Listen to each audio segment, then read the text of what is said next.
Bonjour à tous et bienvenue dans la jungle de Story Jungle. Et aujourd'hui, dans notre jungle, on est ravi d'accueillir Bertie Toledano. Bonjour Bertie. Bonjour, merci de m'accueillir. Et donc, Bertie, vous êtes présidente de BETC et coprésidente de l'AACC, l'Association des agences de conseil en communication. Et alors, on a voulu vous recevoir. Donc, vous avez été élu en juillet dernier et en septembre dernier, donc il y a le mois dernier, vous étiez dans la mare des rencontres de l'IDECAM, en déclarant effectivement que la filière de la communication est en situation de paupérisation, la croissance n'est pas aussi forte dans nos métiers qu'elle est ailleurs. Alors, donc évidemment, on a voulu en discuter avec vous. Avant de revenir sur la paupérisation des agences, je vous propose d'abord, en un mot, de nous dire un petit peu quelle est la situation du marché de la communication en général. On s'attendait, on annonçait en début d'année, en mars, une croissance du marché de 13% sur 2021. Est-ce que c'est ce que vous voyez vu des agences aujourd'hui? Alors, je vais essayer de vous donner une vision d'ensemble. Je La vous en prie. croissance elle est assez forte finalement à fin juillet, je vais vous la donner, dans quelques instants. On la suit grâce à la filière de la communication. Juste pour donner les grandes masses, parce que les gens connaissent relativement mal, en fait, les grandes masses de la communication. En 2019, donc si on revient avant la crise, parce qu'il faut avoir un benchmark, il faut avoir un point d'entrée pour comprendre bien les chiffres, hein. Si on revient à 2019, la filière communication, c'est 1,36 points de PIB, c'est donc 33 milliards d'euros et c'est 231 000 emplois. Auquel il faut ajouter finalement ce qui est induit par la filière, donc 0,8 points de PIB en plus et 19 milliards. Donc on arrive in fine à un marché qui représente à peu près plus de 2 points de PIB, environ 400 000 personnes. C'est pour vous dire de quoi on se parle dans l'économie. C'est Euh, important. c'est important parce que c'est gros quand même. On se parle de C'est gros. quelque chose qui est gros. L'autre chose qu'il faut vous dire, c'est gros, mais par rapport à nos voisins, c'est pas si gros. C'est-à-dire que finalement, l'investissement, la dépense publicitaire en France, c'est environ 0,2 $ par habitant. En Allemagne, c'est 0,25.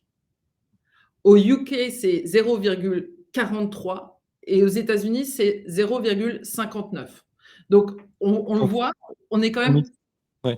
on est plus petit en investissement publicitaire que l'Angleterre et l'Allemagne, qui sont pas des rêveurs économiquement. C'est-à-dire, c'est pas des gens qui investissent dans la publicité juste parce qu'ils aiment ça ou parce que ça les amuse. Parce que parallèlement à ça, les chiffres sont assez clairs. C'est 1 euro investi en publicité, ça rapporte 7,9 euros de PIB. Donc, on parle d'une machine de relance. Je vous dis ça parce que maintenant, on va se parler de la relance. On Ouais, parle d'une machine de relance qui est puissante et qui est un peu sous-investie en France par rapport à ce qu'elle était. D'accord. Donc ça, c'est le première chose. La reprise de la filière. On avait connu une très forte et très violente baisse en 2020 pendant la pandémie. Donc, il y a une reprise des investissements et elle est encore plus haute que ce qu'on estimait. À fin juillet 2021, elle est à 21,2%.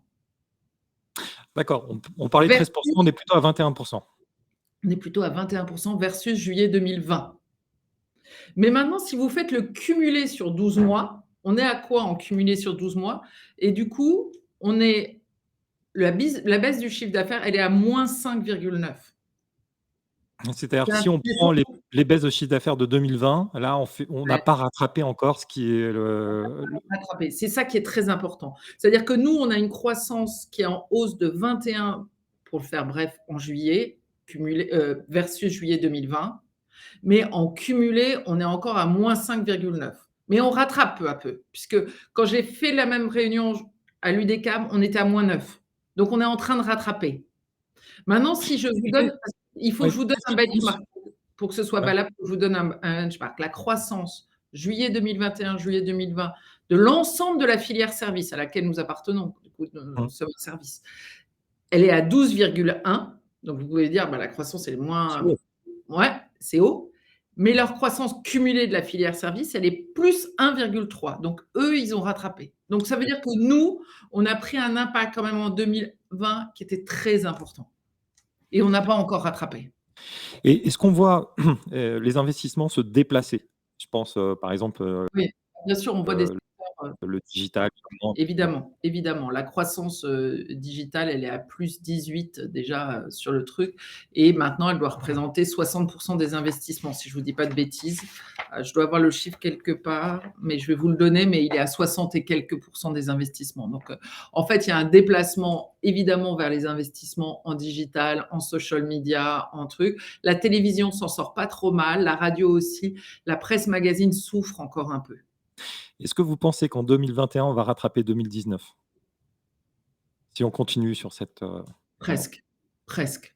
J'ai envie de vous dire, je serais tentée de vous dire: «Oui, peut-être un peu juste, mais pas loin». On sera pas loin, d'accord. On sera pas loin, on Donc sera pas loin. de chiffres de croissance qui sont on parle de chiffres de croissance qui sont très importants, mais au regard de la perte, enfin de la baisse, d'activité l'année dernière, on n'a pas encore complètement rattrapé. On va peut-être rattraper cette année. Alors on va passer effectivement. Là où le rattrapage et peut-être que j'entame votre question. Posez votre question et on voit si j'allais vous dire ce qui va Bah, répondre à votre on question. va on va parler paupérisation. Ah, d'abord, un mot pour dire que n'hésitez pas à poser vos questions, à Bertie Toledano dans les commentaires. On les prendra ou éventuellement à réagir à la question et d'ailleurs, je commence par vous poser à vous aussi, à l'audience, en fait, une question. On va revenir sur la paupérisation, évidemment, des agences. Est-ce que c'est votre sentiment? Donc dites d'accord dans les commentaires. Et donc, oui, alors ma question c'est, bah, donc on a dressé un tableau, du marché. Maintenant dans ce marché-là, vous dites: «Il y a eu reprise du travail pour les agences, mais pas reprise du paiement». Alors, bon, je le dis à Oui. oui, bah, vous avez raison, je le dis. Ce que je dis, c'est pas moi seulement qui le dis, hein, c'est tous les trucs d'études, c'est que, la croissance en volume n'est pas la croissance en valeur. Donc, s'il y a une reprise de la croissance, la réalité, c'est que le résultat net des entreprises, de la filière communication, en moyenne, c'est 3,4 du chiffre d'affaires. 3,4 du chiffre d'affaires. Quand la moyenne des résultats nets des entreprises de services en France, c'est 6,2 du chiffre d'affaires. Donc Donc vous on est dites à la moitié du résultat net des entreprises de services en France. là, vous Donc appuyez sur les résultats déclarés des agences, hein? oui, oui, oui, Je mais ne sais pas plus leurs résultats. ce que je veux dire, c'est que c'est évident quand, on l'a tous vécu, si vous voulez, les négociations incessantes des services achats et cetera, les négociations à la baisse, le nombre d'assets délivrés par les agences de communication qui sont exponentiels, hein. Je le dis souvent, moi, à mon époque, quand j'ai commencé ce métier, que comme tout le monde, je faisais des campagnes pour des annonceurs et cetera, je remettais 6-7 assets. Ça veut dire quoi 6-7 assets? Ça veut dire un film, parfois 3 visuels et puis, un message radio.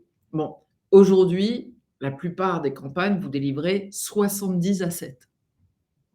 C'est-à-dire le développement en social media, le développement, tout ça et la progression des en valeur n'a pas été équivalente à la progression en volume. C'est-à-dire que c'est Oui, beaucoup plus de travail, mais il y a eu un dumping sur les prix, entre autres avec le digital. C'est-à-dire que, finalement, on a ajouté du travail sans ajouter, proportionnellement, de la rémunération. Donc quand on fait ça, oui, bah, parce que 70 à 7, ça c'est potentiellement, c'est une bonne nouvelle. Ça veut dire qu'il y a plus d'éléments à facturer, en fait, à nos clients et vous dites: «Il y a une pression sur les prix» et d'ailleurs, vous avez un chiffre, vous a à l'UDECAM, rencontre de l'UDECAM, vous citiez un chiffre qui était l'indice des prix qui a augmenté, de 0,3 de juin, 2020 à juin 2021, mmh, pour les agences de communication versus 0,5 au global. Ça veut dire que les prix augmentent moins vite pour les agences de communication que, par ailleurs. mmh. Et C'est notre indice Syntec. Notre indice Syntec, il est à 0,3. Quand l'index des prix à la consommation, il a augmenté de 1,3 maintenant. Le chiffre, c'est 1,3 dans la heu, Donc en voilà. juillet, en août, ouais. Donc en fait, ça veut dire que nous, on a un indice des prix en valeur qui est on paye, on a un indice des prix, qui est pas assez cher. En fait, on a un indice des prix où on perd en valeur. Donc en fait, les agences n'ont pas de problème de travail, elles ont des problèmes de rémunération. Et Bon, vous allez voir en agence et les gens vous diront: «Ah, on n'a pas de problème parce qu'on n'a pas de travail. On a un problème parce que la rémunération ne couvre pas réellement le travail». alors à qui la faute? Qu'est-ce po co co quelle analyse vous faites? D'où vient ce Alors, problème? d'abord, je pense que, on est sur un marché ultra compétitif. Donc, ce qui est vrai, c'est que les agences, et l'entrée du digital a encore accru la compétitivité. Parce qu'on est en compétition contre toutes les agences, mais on est aussi en compétition contre les Google, les Facebook, contre tous les gens qui peuvent produire du contenu et qui peuvent produire des assets finalement, pour les clients. Donc ça, c'est un premier point. Le deuxième point, c'est que, il y a eu, l'entrée des négociations avec les services achats, dans toutes les agences a quand même, pendant des années, on nous a expliqué que les entreprises allaient mal, que les entreprises, étaient dans une compétition très rude et qu'il fallait être solidaire. Et donc on a été solidaire. On a été solidaire de plein de crises. Donc la seule question que je pose maintenant, c'est: est-ce qu'on sera solidaire dans la croissance? Parce que c'est bien la solidarité, il faut que ça marche dans la réciprocité. Le projet d'une entreprise, ça peut pas être de gagner de moins en moins bien sa vie. Et moi, le projet que je dois avoir avec mes salariés, ça peut pas être de ne jamais les augmenter. Parce que le vrai problème qu'on a au bout du compte, hein, c'est pas seulement le problème de mes résultats nets, et cetera. C'est le problème de comment je vais payer mes talents. Et donc, in fine, il y a de moins en moins de talents qui se dirigent vers la publicité. Et nous Alors l'observons tous les jours. alors on va y venir au talent parce que c'est un point essentiel, et juste avant ça, le message vous le passez à qui? Donc c'est aux annonceurs? Parce Je que Oui, je le passe aux annonceurs, je le passe, aussi, à j'ai envie de vous dire, à l'ensemble de la filière pour qu'on fasse tous très attention dans, la compétition sur les prix. La compétition sur les prix, c'est une compétition qui détruit de la valeur. Donc, les appels d'offres sans cesse, hein, le fait les qu'on appels sorte d'offres un appel d'offres en permanence. incessants, les appels d'offres incessants, 2 le fait de faire, du dumping sur les prix, et cetera. Je pense qu'on est tous maintenant hyper conscients, hyper responsables dans la filière sur le fait que, on est arrivé à un moment où, ça peut pas continuer. Il faut que ça s'arrête. On est à un palier où après on n'attirera plus de jeunes dans ces métiers, on n'attirera plus de talents dans ces métiers et où en fait, hem, je vais faire une petite rétrospective. Quand on est arrivé à la présidence de la HCC, puisque vous savez que je suis présidente de la HCC avec David Leclabar, on y est arrivé un peu par hasard au départ. On y est arrivé parce qu'il y a eu le MeToo de la pub et toutes les questions de harcèlement. Quand on a fait faire l'étude avec l'État des Lyonnes sur le harcèlement, et cetera, qu'est-ce qu'elle a révélé cette étude? C'est qu'en fait la place du harcèlement sexuel et dans ma bouche, ça ne veut absolument pas dire une diminution de son importance, mais il est relativement petit par rapport au harcèlement moral. C'est-à-dire que les gens, en fait, dans la pub, leur problème, c'est plus un problème de burn-out. J'ai plus de problèmes, d'un métier. Oui, les horaires, la dureté du travail, la Pression. difficulté, quoi. Ce métier, il Mmh. devient darwinien, quoi. C'est marche ou crève, marche ou sort. Donc ça, c'est lié à une pression qui n'est pas exercée par l'agence, mais qui est exercée par les clients sur leurs agences. Il faut bien comprendre qu'en fait, les gens, si vous n'avez pas trop de ressources, si vous n'avez pas assez une équipe pas assez importante pour réaliser un travail qui est de plus en plus important, c'est vrai que cette pression, elle redescend et elle redescend sur tout le monde à un moment. Donc en fait et je le dis, en fait, en partenariat avec les clients. Parce que c'est aussi un service que je leur rends. Parce que moi, il y a plein de mes clients qui sont hyper responsables et qui me disent: «Mais nous, on veut pas négocier, on veut une équipe de bon niveau, on veut une équipe structurée, on veut une truc» et c'est aussi des négociations qu'ils ont en interne eux-mêmes, avec leurs propres services financiers, avec leurs propres services achats, pour dire: «Il faut arrêter de faire pression parce que sinon on va avoir peau de chagrin et à la fin j'aurai plus les ressources». Parce que ce qui est vrai aussi, c'est que pendant toutes ces années, les services marketing, ils ont été compressés. Moi, j'ai vécu des entreprises, je peux le dire, des entreprises comme Air France, des entreprises où il y avait de moins en moins de gens en face de nous et finalement, on a servi de support à des équipes qui étaient plus restreintes. Donc une fois que vous avez diminué l'équipe marketing en interne et que vous commencez à attaquer l'équipe marketing suppléante qui est l'équipe marketing en agence, à la fin, il vous reste pas grand chose. Alors justement, un mot sur alors on est dedans, hein. Un mot sur, justement, les talents. Vous dites que l'un des problèmes auxquels, on est confronté, les agences sont confrontées, c'est effectivement le départ vers les GAFA, Ouais, vers les startups et puis peut-être pour certains métiers, planning stratégique par exemple, vers le consulting. Hem et avec un appel d'air qui est d'autant plus, dur que, les gens sont mieux payés, y compris en start-up, que dans les ouais, agences. ouais, oui. Alors, Alors je vais essayer de dire tout ça. La réalité des gens qui partent, alors là, je prends ACC, et BETC, ce que je vois tous les jours, c'est que moi, j'ai très peu de collaborateurs qui partent pour d'autres agences. Ça existe, hein, mais à une époque, c'était la folie, vous savez, on se disait: «Ah oui, ils ont rejoint la Publicis, guerre des ah, talents, ils ont fait des DB, ah oui, ils partent chez TB» et cetera. mmh, Moi, aujourd'hui, plus de la moitié des gens qui partent ne partent plus en agence. Donc ils sont juste perdus pour nos métiers, c'est fini. Ils partent justement parfois pour ga pour Google, pour Facebook, pour TikTok, tous les et pour, Brut, pour, tous les médias sociaux et cetera, où ils sont mieux payés que chez nous. Ils partent pour, les cabinets de consulting, parce que moi j'ai des planeurs où on a tous des planeurs qui ont des très belles formations et qui, peuvent facilement augmenter de 40-50 leur salaire en basculant du côté des conseils du conseil.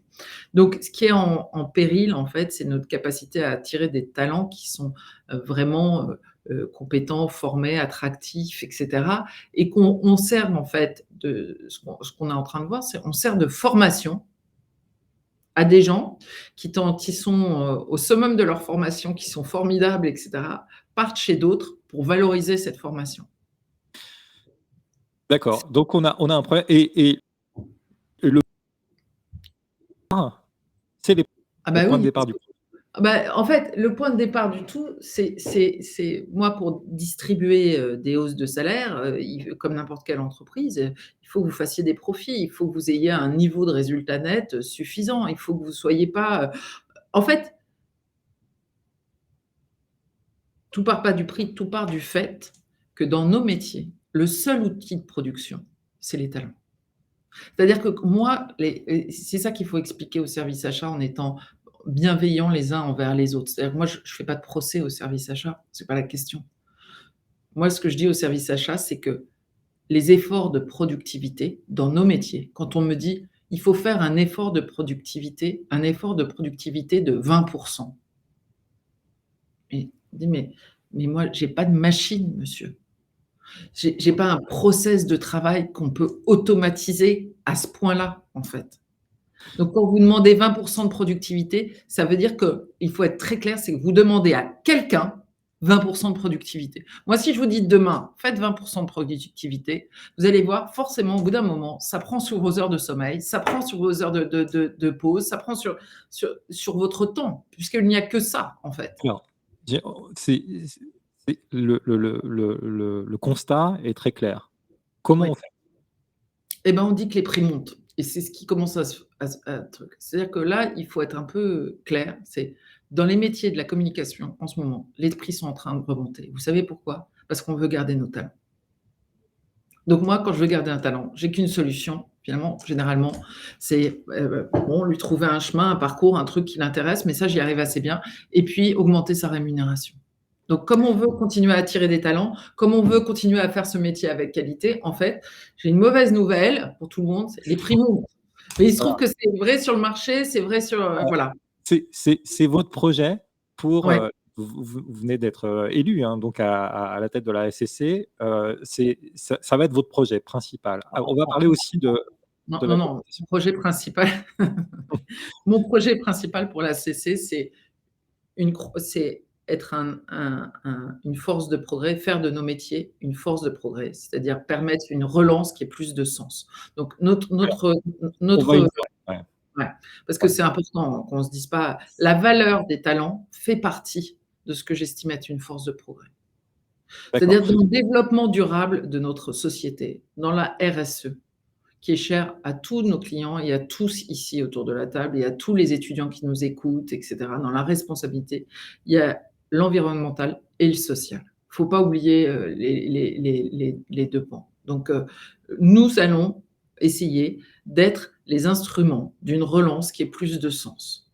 Ça veut dire quoi, très concrètement? Ça veut dire que la communication est un formidable outil Alors, ouais. d'accélération de la transition écologique. On va y venir, on va y venir, je vous promets dans un instant. Enfin, on va y consacrer les 10 dernières minutes. Juste, une question et puis on prendra aussi la question de Nathalie, Ravet. N'hésitez pas d'ailleurs à réagir aux propos, de, Bertie Toledano, à me poser des questions dans le chat. Juste, il y a quand même sur le marché de la communication en termes de prix, des prix qui sont différents selon qu'on est dans une agence de communication ou dans les grands réseaux de conseil. Est-ce que ça, c'est pas aussi un sujet pour vous? L'arrivée de, Accenture et d'autres, hein, sur Ah bah, en fait, moi, s'ils peuvent faire monter les prix, je suis ravie. Non, ce que je veux dire, c'est que, le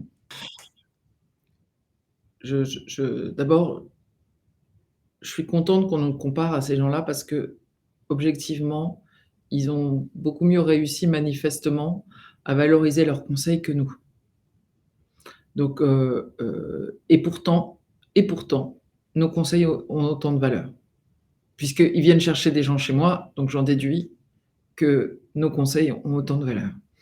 Donc, il y a, donc, voilà, ce que je veux dire par là, c'est que la création, ce qu'on emmène nous, par rapport au consulting et cetera, c'est que, bien sûr, toute la partie analyse marketing, analyse de marché et cetera, mais nous, on projette nos clients dans une vision, dans une idée où il y a déjà de la création. Moi, je le dis souvent à l'agence, la création, ça commence à la strate, hein. Ça commence pas à la création.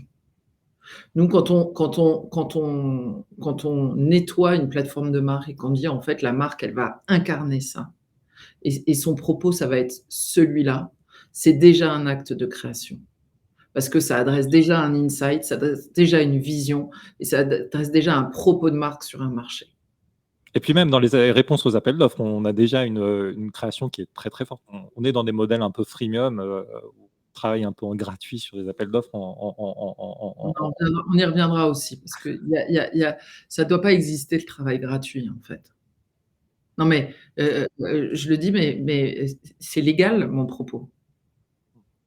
C'est que vous allez plaider pour, que tous les appels d'offres soient rémunérés?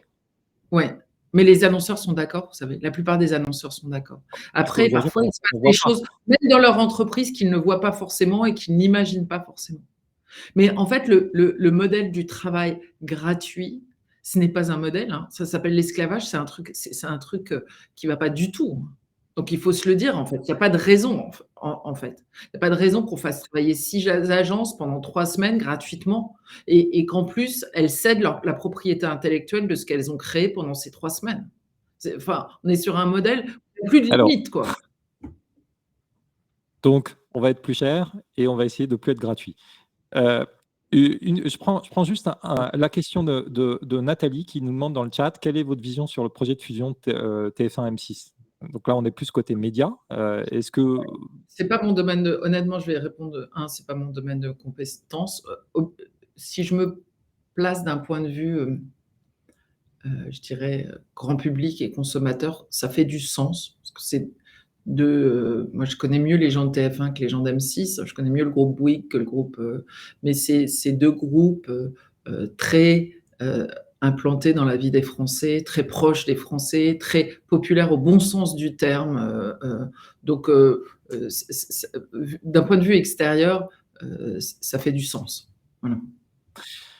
Alors, on va parler de donc c'est pas d'accord. On va parler de la relance, responsable, si je puis dire. Donc, on a eu, cette année la convention, citoyenne pour le climat qui s'est réunie, donc qui a livré, son analyse et ses propositions, et il y a eu un débat assez vif sur le marché de la communication autour de faut-il réguler ou voire même interdire un certain nombre de publicité pour des produits qui sont très polluants, on pense aux voitures thermiques, à l'aviation, et cetera.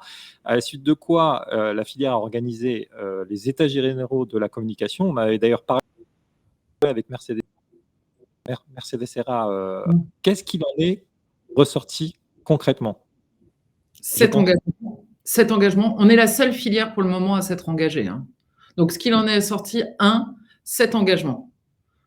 C'est pas rien, parce que c'est des engagements engageants, comme tout engageant. Alors, le 1er, c'est celui comment ils vont être suivis justement ces engagements? Parce que c'est très concret, on a des rendez-vous au ministère régulièrement, mais en fait, le 1er, c'est celui d'une trajectoire de prendre en compte les accords de Paris, ce qui n'est pas rien, parce que pour l'instant, on n'y est pas, ni les uns ni les autres, et de construire une trajectoire carbone, pour les agences. Donc ça veut dire quoi? Ça veut dire, d'abord, construire une méthodologie, et elle est presque au point à la HCC. J'ai des équipes de travail, qui sont très compétentes sur le sujet, qui ont travaillé avec Ernst& Young pour mettre au point une méthodologie qui nous permette tous de mesurer notre impact carbone. Et c'est notre impact carbone, vous savez, c'est les fameux scope 1, scope 2, scope 3 dans ton truc. C'est qu'est-ce que vous, faites dans votre fonctionnement, qu'est-ce que votre fonctionnement produit comme, impact carbone? Ensuite, ce que vous mettez sur la marche, qu'est-ce qu'il crée aussi comme impact carbone? Donc c'est assez lourd, mais on est en train de faire une méthodologie qui permette à toutes les agences véritablement, et même les petites, même celles qui ont moins de moyens, et cetera, de calculer leur impact carbone pour s'inscrire dans une trajectoire de progrès et s'inscrire dans la baisse de l'impact carbone qu'on doit tous générer.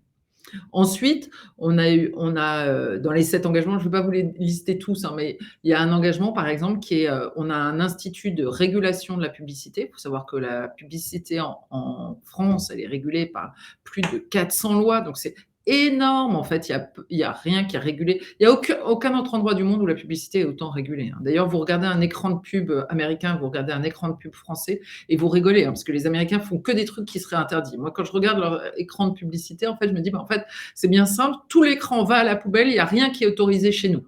Ni sur la consommation des enfants, ni sur la façon de rouler en automobile, ni sur la truc. Bon, nous, on est très, très régulés. On a accepté dans notre schéma d'autorégulation de faire rentrer des gens de l'extérieur, des représentants de la société civile ou des tiers. Donc, dans nos engagements, en fait, on a pris un certain nombre d'engagements, et on a accepté de s'autoréguler ensemble pour s'inscrire dans une société de progrès. C'est très important parce qu'en fait, à travers nos campagnes publicitaires, on diffuse aussi un imaginaire de notre consommation. Et c'est cet imaginaire qui est intéressant parce que on voit bien aujourd'hui, si vous regardez des publicités des années 70, en fait, ce serait inregardable aujourd'hui. Vous vous dites, mais qu'est-ce que c'est ringard, mais qu'est-ce que c'est macho, mais qu'est-ce que c'est bourrin, comment ces gens peuvent conduire de cette façon-là, et cetera. En fait, les choses évoluent, on s'en rend même pas compte, mais la vision de la famille a évolué, la vision de la masculinité a évolué, la vision, et c'est tout ça qu'on transmet. Donc c'est ça être, finalement être un organe de progrès, c'est diffuser un imaginaire de la consommation qui soit compatible avec notre transition écologique.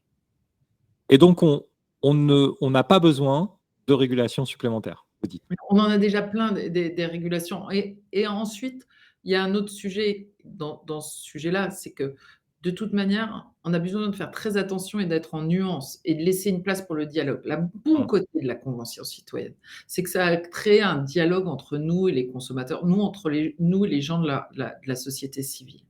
Il faut qu'on accepte de dialoguer et de laisser une place pour la nuance, parce que est-ce que l'avenir de la bagnole, c'est tout électrique? Bah, je sais pas. On n'est pas sûr, en fait. On n'est pas sûr que sur des gens qui font beaucoup, beaucoup de kilomètres en province et qui ont des voitures qui pèsent 2 tonnes, ce soit mieux l'électrique. Parce que l'électrique, ça va les obliger à avoir des voitures plus lourdes, plus trucs et finalement donc en fait, il y a une place qu'il faut laisser pour l'hydrogène, il y a une place qu'il faut laisser aussi pour l'innovation. Pareil sur les sources d'énergie. Il faut être hyper humble parce que les engagements qu'on prend maintenant, ils nous engagent souvent pour 30 ans. Le temps industriel, c'est pas le temps des services, c'est un temps pour modifier une chaîne de production, pour modifier et donc il faut que, dans ces dialogues, il faut laisser une place justement pour le dialogue et pas pour des points de vue à l'emporte-pièce en fonction des modes et de l'air du temps, sur ce qui est bien de faire ou ce qui peut être Et bien de faire. et on le voit d'ailleurs avec, le tour, en grâce dans la discussion, politique aujourd'hui du nucléaire, par exemple, qui était, plutôt impensable Sur les énergies. il y a encore quelques années. Bien Je crois sûr, que les sur les énergies, il m'appartient pas de discuter du mix énergétique, même si je pense que c'est passionnant et que c'est très bien qu'on ait de nouveau ce débat sur le nucléaire parce qu'il y a sans doute justement des nuances dans le débat et arriver à dialoguer sur des sujets et pas à mettre sous le tapis des sujets qui sont des sujets, très importants. Moi, je voudrais juste attirer l'attention sur un point, parce que c'est un point fondamental. Pourquoi est-ce que nous, on peut être un des instruments d'une accélération de la transition et d'une accélération vers une société qui est plus harmonieuse entre son développement économique, son développement écologique, son développement social. Pourquoi? D'abord parce qu'on est le point fort de la communication, ce n'est pas ce qu'elle dit, c'est ce qu'elle écoute. Notre métier, c'est un métier d'écoute. On écoute les gens, on écoute les signaux faibles, on écoute ce qui se passe et en fait, on essaye à chaque fois de placer la trajectoire d'une marque en écoute, en résonance avec ce qui se passe dans la société, ce qui se passe dans la tête des gens et leurs aspirations. Et c'est ça qui fait qu'on est sans doute, ce à quoi on peut servir, c'est notre écoute de la consommation, notre écoute des gens qui peut nous permettre de créer des choses qui ont plus de sens dans Oui, la ce que vie vous des gens. dites, c'est que les publicités ont aussi beaucoup changé sous l'impulsion justement des grands réseaux de communication qui sont à l'écoute, des citoyens parce que c'est notre métier et qui donc, Et vont c'est mon pouvoir des de négociation quand je suis face à un client, c'est dire: «Écoutez, nous, on a écouté les gens et on peut vous dire que ce qu'il y a de mieux dans votre offre, ce qu'il y a de plus intéressant, ce qu'il y a plus de trucs, c'est plutôt ça». C'est ça notre pouvoir de conseil, nous. Alors, Bertie, on a dépassé un petit peu, le temps. Vous avez fait un vrai carton sur effectivement l'idée d'avoir des appels d'offres payants. Oui. Désormais, effectivement, Patricia et Paul qui nous vont complètement dans votre sens. On a Nicolas, qui pose une question supplémentaire, c'est, est-ce que, le fait d'avoir des appels d'offres rémunérés, ne va-t-il pas favoriser uniquement les grandes agences? Non. Alors Nicolas, d'abord, heu heu, non parce que, je pense que au contraire, j'ai envie de te dire vous dire, pardon, parce que les grandes agences ont plus le pouvoir de bosser gratuitement que les petites agences. Quand vous êtes chef d'entreprise, que vous avez 10 personnes et que vous les payez de votre poche, vous n'avez pas les moyens de bosser gratuitement. Et moi, nous, il se trouve on s'est rapproché d'une entrepreneuse récemment qui travaille avec nous, et cetera. Et je peux vous dire qu'elle bosse pas gratuitement. Parce que quand vous avez eu votre bouclard, que vous payez votre note d'électricité à la fin du mois, le loyer et les gens qui sont trucs, vous savez très bien que vous n'avez absolument pas les moyens. C'est un truc qu'ont fait plutôt les grands groupes et qui donne plus de pouvoir aux grands groupes qu'aux petits, le fait de bosser, gratuitement. La deuxième chose, c'est que l'ACC est aussi là pour ça. Nous, à chaque fois, je vous dis, à chaque fois qu'on est saisi par des agences, qu'elles soient petites, grandes, moyennes, qui nous disent: «Il y a des pratiques sur cet appel d'offres qui ne sont pas des bonnes pratiques» et cetera. C'est mon métier derrière et c'est notre métier derrière d'écrire une lettre et en fait, je vais vous dire un truc, c'est les annonceurs nous répondent. Les gens nous répondent et du coup, c'est comme ça qu'on assainira les pratiques aussi. C'est quand ça va pas, quand c'est pas les bonnes pratiques, eh ben, il faut le dire. Il faut arrêter d'avoir peur, il faut le dire. Nous, on est là pour protéger les agences. Nous sommes, pour protéger les managers des agences, face à ce type de comportement et pour pouvoir aider au bon dialogue. Parce que parfois, c'est juste une question de bon dialogue, de remettre le truc et les agences n'osent pas parce qu'elles, elles sont dans le processus de compétition. C'est la force d'un syndicat, c'est que vous êtes pas dedans. Donc vous pouvez aller dire: «Écoutez, on croit qu'il y a un problème là.